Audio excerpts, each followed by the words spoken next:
But what we're looking at today is a product review on some collars and leashes made by a company named Grit and Steel. So if you Google Grit and Steel collars, I'll drop the link in the description below. You will find a product that will serve you very well. Obviously, on my own website, we sell collars and leashes, but the truth is I don't like selling collars and leashes. We never got into making collars or leashes for the purpose of profit or resale. We have a company that focuses on breeding and training, and I'm about the only trainer I know that has 25 years of experience that has never been bit. And one of the reasons why I've never been bit is I don't use equipment that is inferior. I stick with top quality equipment. And so why am I doing a product review on what some people might call a competitor? Well, that's because I never really got into collars and leashes because I wanted to. I did it out of necessity.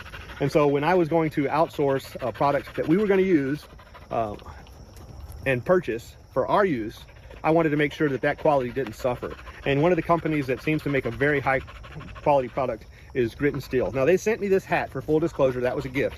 But the leashes and collars that I bought them. They were not a gift, and I was not asked to do a product review.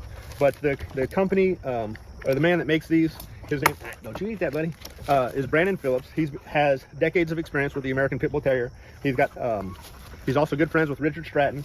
So he knows working dogs. He knows working class dogs and the demands that they put on equipment.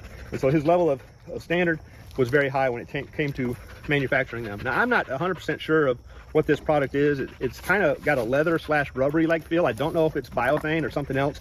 And this is just one of his 1-inch leashes.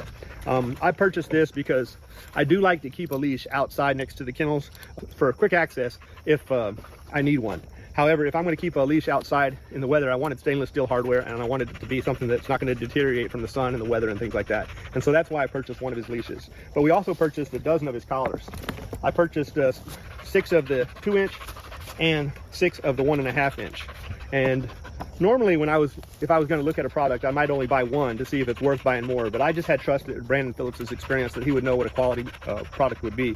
And look at the hardware. This D-ring has got to be 3/8 of an inch thick in diameter, if not more than that, maybe 7/16. It's less than a 1/2 inch, but that is a solid D-ring. All the hardware is stainless steel, and this collar, I believe, because of the number of holes that it has, would probably fit a dog anywhere from 30 to 120 pounds, maybe even more than that. I haven't looked at the largest setting. Let's check that out, and I'll make a guess. Obviously, that's going to depend a little bit upon the breed type, because some breeds have bigger necks than others. But yeah, I would imagine that would fit a 120-pound dog without too much difficulty. Again, that's going to depend. It may not fit a 120-pound bulldog, but it would certainly fit, more than fit, a 120-pound Great Dane. And for your average dog, I mean, for a bulldog, maybe 100 pounds. For a Great Dane, that would fit a 150-pound dog, I'm sure, because they have different phenotype, all right, which different neck diameter. So anyway, very heavy-duty collar. This is what we're going to use for the American Sentinels because they are a bigger dog and they have a longer neck. So a 2-inch collar is what I went with for them. For the American Pit Bull Terriers, I just went with a 1.5-inch collar, a diameter collar, because that gives them a little bit more mobility in their neck. You can see this is an American Pit Bull Terrier, and I didn't want to cover all of his neck, you know, with a big wide collar. I want to minimize chafing, which is rub and wear on the fur and the hide, and a little bit narrower diameter collar may have more pressure point, but it also allows more mobility of the neck. And so I figured that they would like that a little bit better than the wide collar. Of course, there are times and cases that you need a wide collar. If you're going to do something that's going to do a lot of impact, you want a wider collar to spread out that load. So if you're going to do stuff like that, maybe grab 2, one for normal wear and tear and normal use, and then one for when you're doing something that's more strenuous and impact on the dog's neck. So this is, like I said, Jackknife, pure Sorrels bred dog. We've been breeding we've been breeding both American Pit Bull Terriers and American Sentinels for 24 years. I actually have about 35 years of experience with dogs, but I didn't breed dogs for the first 10. I got my education and background experience in training and behavior and genetics. So I just wanted to show you these products.